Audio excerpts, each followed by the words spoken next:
बोले वो छोटा सा वरदान है कि जो मेरे विवाह हो, जिस पत्नी से विवाह हो, उस पत्नी के गर्भ से तुम मेरे बेटा बन के आ जाना। भगवान श्री हरि नारायण कहने लगे, हमारे जैसा तुम्हारा बेटा अगर बन के आ गया फिर तुम्हें नरक कहां मिलेगा, फिर तुम्हें तो वैकुंठ देना पड़ेगा। एकदम कहा, हाँ, मेरा विवाह हो और मेरी पत्नी के गर्भ से तुम मेरे बेटा बन के जरूर आना। भगवान ने कहा, जाओ, हम तुम्हारे पुत्र बन के जरूर आएंगे। महाराज जब चले तो एक मन में विचार हो रहा है, भगवान चलवे को तैयार भये तो करदम जी बोले, एक बात बताओ, ब्याह कितने दिन में हो जाए, ये और बताते थे। भगवान बोले, कुछ ही दिनों में स्वयं मनु जी आपके यहाँ आएंगे और आपका विवाह हो जाएगा। उधर रोजाना आश्रम में बड़ी सुंदर सुंदर तैयारियां रहती हैं। एक दिन स्वयं मनु जी महाराज और शत्रुपा जी ने देखा देवहूति विवाह के योग्य हो गई। अब तो देवहूति के साथ विवाह कर देना चाहिए। देवहूति को रथ में बिठाया, साथ में लिया और वर ढूंढने निकले। लेकिन देव ऋषि नारद बीच में मिल गए। कहां जा रहे हो? एक सुंदर से वर की तलाश थी। देव ऋषि नारद ने कहा, कोई बात नहीं, सुंदर वर है। करदम जी जिन्होंने भगवान श्री हरि नारायण से वरदान भी प्राप्त कर रखा है। तो महाराज पहले संत और पहली जो बिटियां होती थी, जब विवाह होता था, जब कोई इष्ट देवता से वरदान ले लेती थी। आजकल क्या है, एमए करो, बीए करो कि साहब, और कोई उम्र नहीं ब्याह की। क्यों महाराज? हमारे हिंदू धर्म की संस्कृति ही उजड़ती जा रही है।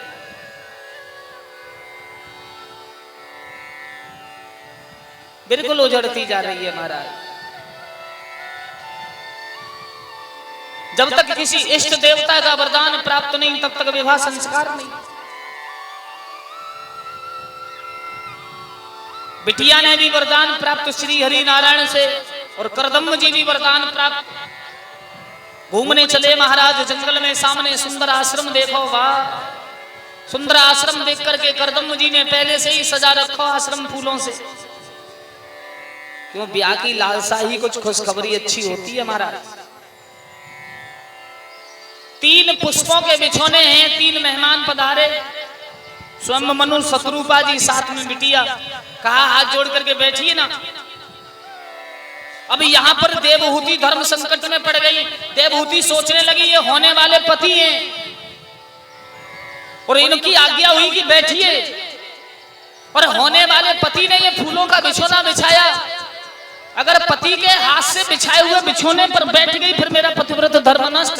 और पति ने कहा कि बैठिए, पति की बात नहीं मानी, फिर भी मेरा पतिव्रत धर्म नष्ट। महाराज बैठी तो जमीन पर उन फूलों के पति के बिछाए बिछोने पर हाथ रख लिया देवहूति ने। पर आजकल की जो माताएं हैं, वाह वाह,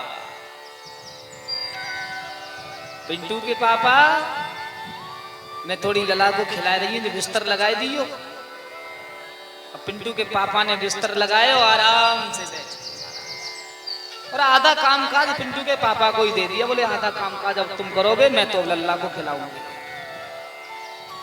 देखो महाराज, पति के बिछाए बिछोने पर नहीं बैठी देवहूति। करदम जी समझ गए कि अब बेटी विवाह के योग्य है। ये जानती है कि संतों का और पति का सम्मान क्या होता है। बड़े भाव से उनका विवाह संस्कार हुआ है।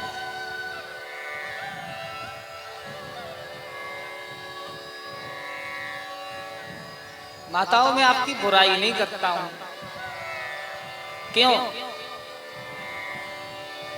एक बड़ा ही सुंदर गीत लिखा है गुरुदेव ने कि नारी इतनी भोरी भारी, जहां पे दुनिया बैर परी।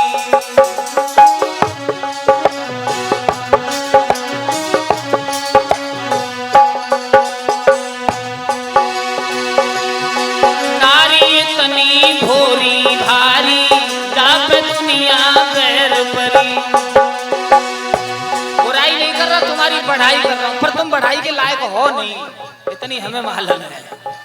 हाँ, पर फिर भी पढ़ाई करनी पड़ेगी, नारी श्रेष्ठ है। अरे दुनिया पैर परी, जाप दुनिया पैर परी, नारी इतनी भोरी भारी, जाप दुनिया पैर परी।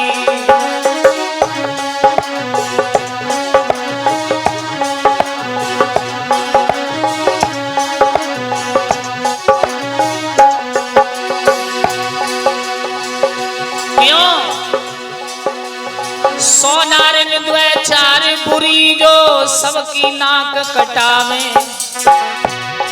सब नहीं दो चार। अरे 100 नारे में द्वे चार बुरी, जो सबकी नाक कटावे,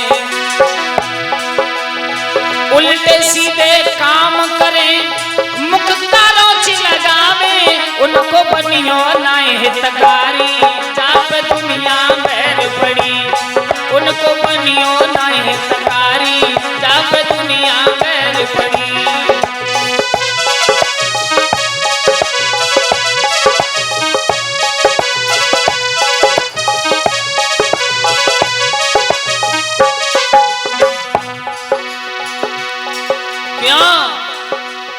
नारी के ध्रुव प्रहलाद जन्मे, नारी के तपधारी,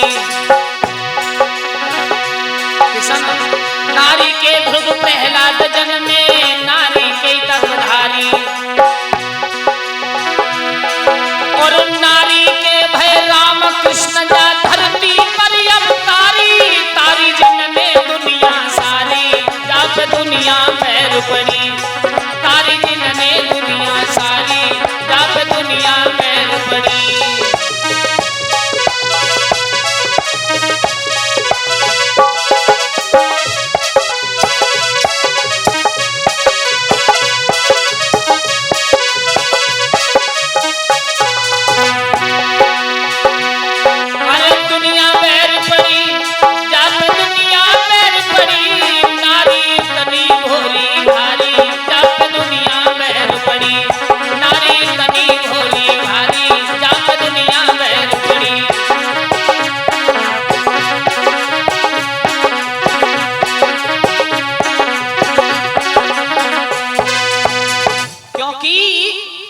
संसार ही जो कहता है वो कहता है नारी श्रेष्ठ है। भगवान श्री सुखदेव जी कहते हैं उन्हीं देवहूति से 9 पुत्र पैदा, 9 बिटियां पैदा हुई, और 9 पुत्री जिस समय पैदा हुई 10वें गर्भ में स्वयं भगवान श्री हरि नारायण का अवतार हुआ है। बड़ा ही सुंदर नाम रखा है करदम जी ने उनका, कपिल। वही कपिल भगवान जिनकी दृष्टि पड़ने से राजा सगर के 60,000 पुत्र जल करके भस्म हो गए थे, स्वयं नारायण के अवतार। बोली कपिल भगवान की।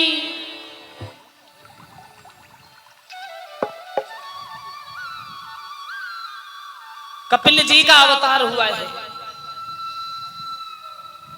उधर सुखदेव जी कहते हैं हे महाराज परीक्षित, परीक्षित ने बड़ा सुंदर प्रश्न किया है कि महाराज जो उत्तानपाद थे बड़े ही अच्छे राजा थे।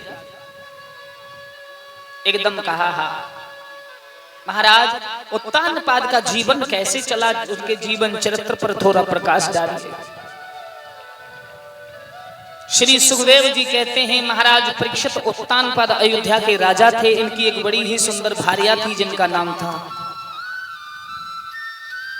सुनीति। सुनीति किसे कहा जाता है? सु मानी अच्छी, नीति वानी गुणवान। जो अच्छी गुणवान औरत होती है उन्हें सुनीति कहा जाता है। महाराज के यहाँ सर्व सुख है, किसी भी प्रकार का दुख नहीं, पर भगवान की कृपा से उनके जीवन में किसी बालक का अवतार नहीं हुआ है। एक दिन महारानी सुनीति आंगन में बैठी थी, और जिस समय आंगन में बैठी आंखों से आंसू बह रहे थे, रो रही थी, सोच रही थी एक पुत्र जीवन में हो जाता तो हमारे महाराज के और हमारे जीवन की वो पुष्प बनकर के रक्षा करता। आंगन में मन नहीं लग रहा, दासी से कहा, दासी पति महाराज को दरबार में बुला के लेके आओ। आज महारानी दरबार में पति महाराज उत्तान पाद पधारे। पूछा महारानी किस लिए बुलाया? एकदम जवाब दिया है, मैं ये पूछना चाहती हूँ कि हमारे और आपके जीवन में कोई बालक पैदा नहीं हुआ, पर आज मेरी एक बात मान जाओ। कहो। बात ये है कि आप हमारे कहने से अपना दूसरा विवाह कर लीजिए। राजा ने मना किया, क्षमा करो देवी,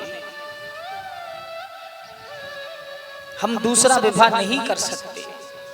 क्यों? महारानी, कभी जीवन में आपको सुख प्राप्त नहीं होगा। महारानी सुनीति ने कहा, नहीं महाराज, जो मेरी छोटी बहन आने वाली होगी उसकी कोख से एक बालक पैदा हो जाएगा। आपके और हमारे ना होने पर हमारा वंश आगे वृद्धि की ओर चला जाएगा। आप कृपया करके, दया करके, आप कृपया करके अपना दूसरा विवाह कर लीजिए। भक्तजनों, आज वो इतना समय बलवान है। महारानी की बात को ले जाकर के राजा ने जाके वो बात रखी कहां? दरबार में। दरबार के लोग बोले महारानी सही कहती है, आप अपना दूसरा विवाह कर लीजिए। दूसरा विवाह करने के लिए महाराज तैयार हुए हैं। वृद्धापन चौथे अवस्था में महाराज बड़ा सुंदर सेहरा रखा है और विवाह करने के लिए महाराज चौथी अवस्था में जा रहे हैं। बोलिए राधा कृष्ण भगवान